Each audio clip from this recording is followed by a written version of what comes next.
Buenos días, clase. Hoy vamos a aprender un poco de you and I subject pronouns. For this video, you'll need this guide. You'll need something to write with, pen, pencil, and you'll also need somewhere to write notes. If you feel comfortable writing these notes that I've taken here in the margins, that's fine. If you'd like to use a notebook or loose leaf sheets of paper that you'll keep together, that's fine too. Just make sure you're ready to bring these into class every day from here on out. So, para empezar, to start, la idea central. Subject pronouns replace the subject doing an action or being described. Next thing that's very important to know is that all subjects and subject pronouns have a number, a gender, and a person. Today we're going to focus on person. When we say first person, we're talking about ourselves. When we talk about second person, we're speaking directly to someone, we're saying you. And then this extra bit here says talking about someone or something. That is to someone else about someone or something. All right? And that would be like he, she, or they. We'll get to those much later, but today we'll focus on I and you, first and second person.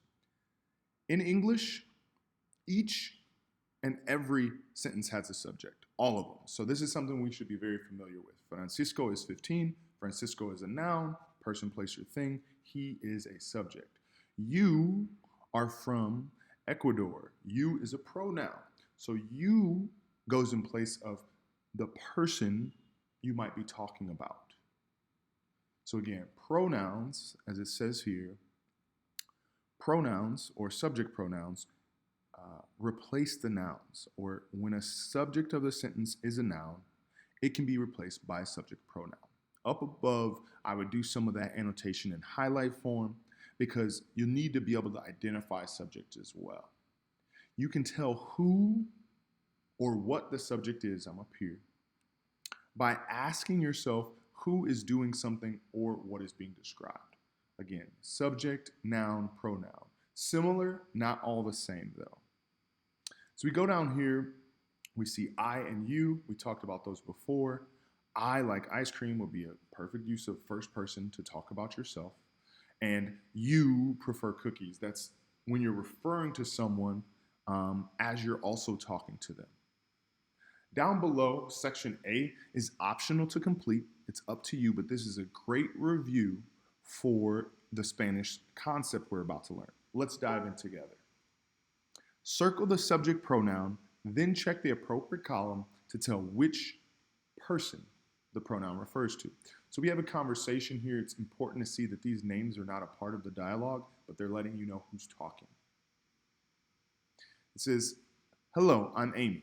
That's her speaking, as we can tell there, so they checked I is referring to Amy. Next it says, hi, I'm Luis. That's Luis speaking about himself, so we put a check for Luis. We've circled the pronoun you here. Where are you from? And that allows us to refer back to Amy. This is a question that Luis, even though he's the speaker, is referring to her, saying it directly to her, so it's you. Finally, we have I am from the United States. That's Amy answering his question. If you'd like to continue that practice to understand the concept of how to recognize pronouns in sentences, go for it. But again, part A on this video and all videos is going to be optional unless otherwise expressed. That is just an English review of what we're doing in Spanish. Important enough, though, in Spanish, the subject of a sentence, when the subject of a sentence is a pronoun or a noun, it can be replaced by a subject pronoun. Same as in English. The two we'll look at are yo, say that with me, yo. One more time, yo, and then tú, tú, tú. I in Spanish is yo. So yo is I. It's you talking about yourself. Tú in Spanish is you. It's used when talking to someone about them. One thing to keep in mind is that the pronoun to always has an accent. As we learned with our letters, accents go on top of vowels, and that makes sure we know that it gets a little bit more stress. That's why it's tú. All right, it gives it a little more oomph. One thing to be aware of in this description, if you're reading through and you see proper nouns or a proper noun. Tiara and Marco are examples of proper nouns. When we say proper noun, it's just a name. It's specific to one specific person or thing. Let's look at these examples and say them together. Yo me llamo Carla. ¿Y tú? Try that. I'll do it one more time. Yo me llamo Carla. ¿Y tú? This is Carla speaking about herself and then asking the other person's name. This next one is disconnected but important as well. It says, Tú estás bien y yo también. Tú, referring to the person that they're talking to, and then also saying yo to talk about themselves. One thing to keep in mind is that unlike in English, when we have I in the middle of a sentence, we capitalize it. Here, we don't capitalize yo unless it's at the start of a sentence. And finally, sometimes those pronouns are omitted from sentences. Let's get to the practice. Practice B.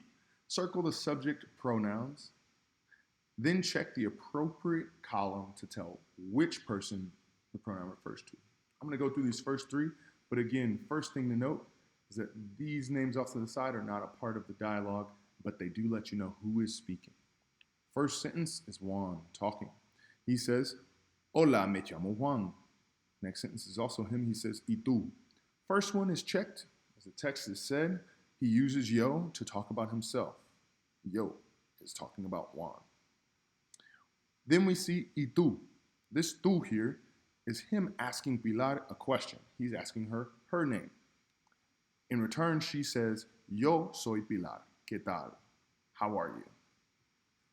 Yo, in this case, refers to Pilar because she's speaking about herself. Go through the rest of these pronouns throughout the rest of part B, circling the subject pronoun and checking the line for who is being identified with that pronoun. Parte C. Now, it's super important for you to look into these directions. These directions will help you make sense of what you see here for part C. Before we read them, let's read these aloud. Follow these steps to best complete each part of the conversation. Number 1, interpret the sentence before and after the sentence. Look at the sentence and understand what is being said before your blank and after. Number 2, add in yo or tú. That's all that would go in these blanks. So you don't need more vocab than really what's on this sheet and maybe a dictionary to help you do some of this translation.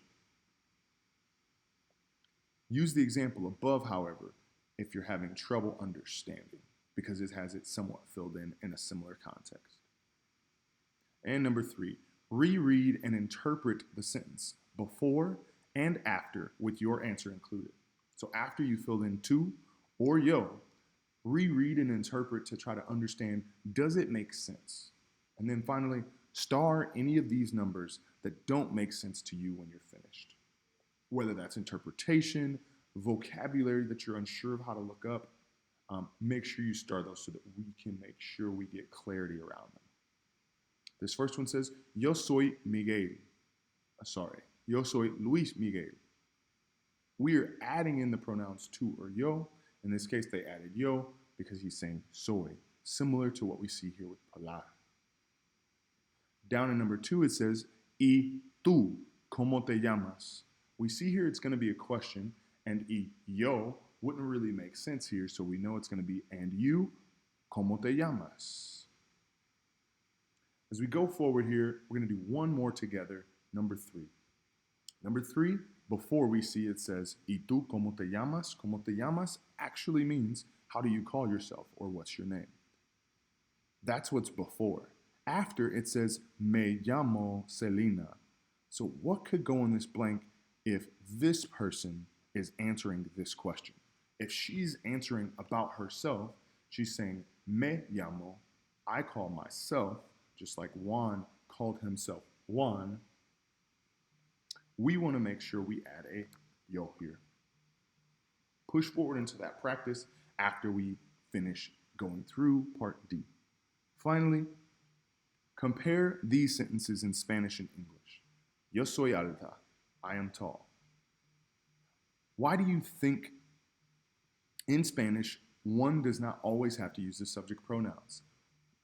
What would sentences be like if, in English, if you removed the subject pronoun? Reread those directions, go through each of these three, comparing them without the subject pronouns and with, to understand how to best answer here.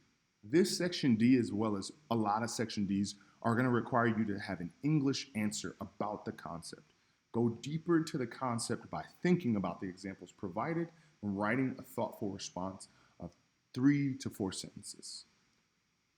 All right? Eso fue todo acerca de yo y tú. Make sure you take some time to rewind this if you need to and bring these notes into class, just like all of your notes, ready to go so that we can dive deeper into the concepts and utilize what we've understood via this video. Bendiciones y suerte en eso.